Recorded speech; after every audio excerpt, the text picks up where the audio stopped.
റസി, നമ്മുടെ സമൂഹം, നമ്മുടെ ഒരു കുട്ടികള് ഇൻഫ്ലുവൻസേഴ്സിനെ ഒരുപാട് പിൻപറ്റുന്നുണ്ട്. അപ്പം റാസി ഒരു അറിയപ്പെടുന്ന ഇൻഫ്ലുവൻസർ ആണ് പ്രവാസി ലോകത്ത്. അപ്പൊ എന്താണ് ഒരു ഇൻഫ്ലുവൻസർ? എങ്ങനെയാണ് നമ്മളൊരു സമൂഹത്തെ, പ്രത്യേകിച്ചും കുട്ടികളെ ഇൻഫ്ലുവൻസ് ചെയ്യേണ്ടത്? ഇപ്പോൾ ഇൻഫ്ലുവൻസർ എന്ന പേരിൽ അറിയപ്പെടുന്ന ഒരുപാട് ആൾക്കാരുണ്ട്. പക്ഷെ ഈ ക്ലാസ്സും പ്ലേറ്റും പൊട്ടിക്കുന്ന ആൾക്കാരെ നമുക്ക് ഇൻഫ്ലുവൻസർ എന്ന് വിളിക്കാൻ പറ്റില്ല. പക്ഷെ ഒരു ഇൻഫ്ലുവൻസർ ആയിട്ടാണ് അറിയപ്പെടുന്നത്. ഇൻഫ്ലുവൻസർ എന്ന് പറയുന്നത് നമ്മളൊരു സമൂഹത്തിനെ ഇൻഫ്ലുവൻസ് ചെയ്യണം. അവർക്ക് അതല്ലെങ്കിൽ അവനൊരു ടാലൻ്റ് ഉണ്ടായിരിക്കണം.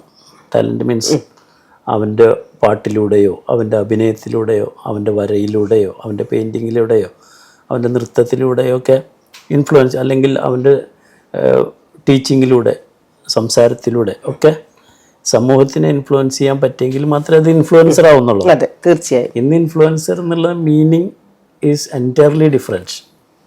നമ്മൾ വിളിക്കുന്ന ഒരാൾ പോലും ഞാൻ ശരിക്കൊരു ഇൻഫ്ലുവൻസറായിട്ട് കണ്ടിട്ടില്ല. നമുക്ക് അതിൻ്റെ അർത്ഥം, പൂർണ്ണമായിട്ടുള്ള അർത്ഥത്തിൽ അവർ ആരും ഇൻഫ്ലുവൻസർ അല്ല എന്ന് വേണമെങ്കിൽ എനിക്ക് പറയാം. അപ്പോൾ ഇത് കേൾക്കുന്ന ആൾക്കാർക്കും മനസ്സിലായിട്ടുണ്ട്. ഡെഫിനറ്റ്ലി. ഒരിക്കലും നമ്മളൊരു പ്രൊമോഷൻ ചെയ്യുന്ന ഒരാളെ ഇൻഫ്ലുവൻസറായിട്ട് കാണാൻ പറ്റുമോ? ഇല്ല, ഒരിക്കലും കാണാൻ പറ്റില്ല. അതേപോലെ തന്നെ മറ്റൊരു ഷോപ്പിന് വേണ്ടിയിട്ടോ അതല്ലെങ്കിൽ മറ്റൊരു വ്യവസായത്തിന് വേണ്ടിയിട്ടോ കൊമേഴ്ഷ്യലായിട്ടുള്ള ഒരു വീഡിയോ ചെയ്യുന്ന ഒരാൾ ഒരിക്കലും ഇൻഫ്ലുവൻസർ അല്ല.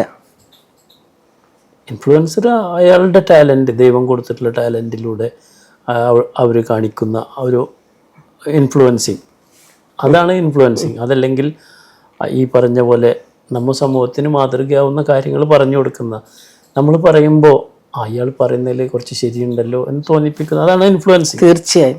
അത് നമ്മുടെ സമൂഹത്തിന് ഉപകാരപ്പെടണം. ഇപ്പോൾ പറഞ്ഞ പോലെ ഇപ്പോഴത്തെ ജനറേഷനും ചിന്തിക്കണം. കാരണം ഞാൻ സ്കൂളിൽ പഠിക്കുന്ന കാലത്ത് എൻ്റെ ഒരു അധ്യാപകൻ, ഞങ്ങളുടെ കാലത്ത് ഈ ബെൽബോട്ടല്ല, അത് വളരെ പഴക്കം ചെന്ന, അപ്പം അദ്ദേഹം പഠിച്ചിരുന്ന കാലത്ത് ബെൽബോട്ടനായിരുന്നു സ്കൂളിൽ. അപ്പോൾ ബെൽബോട്ടം ഇട്ടിട്ട് പുള്ളി ക്ലാസ്സിൽ വരുമ്പോൾ നമ്മളൊക്കെ ചിരിക്കും. പുള്ളി പറയുന്നൊരു കാര്യമുണ്ട്, one day the bell bottom will be back.